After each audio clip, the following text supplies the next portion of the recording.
নমস্কার, শ্রী আম্মা ভগবান শরণম। এখন আমরা শ্রী পরমজ্যোতি কল্কির চমৎকার শুনব। আমি কেরলের ত্রিশূর থেকে চন্দ্রমতি বলছি। আমাদের গৃহে ঈশ্বরের দৈবিক উপস্থিতির অভিজ্ঞতা প্রদান করার জন্য করুণাময় প্রিয়তম শ্রী পরমজ্যোতি কল্কির কাছে আমি কৃতজ্ঞ।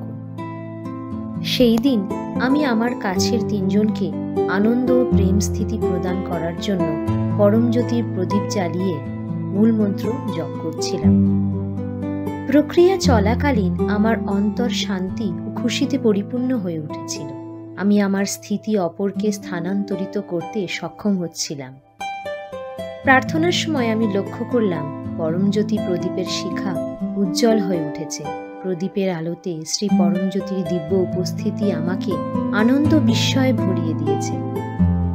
স্নেহ প্রদাতা, অনুগ্রহ প্রদাতা শ্রী পরমজ্যোতি কল্কিকে আমার অনন্ত কৃতজ্ঞতা জ্ঞাপন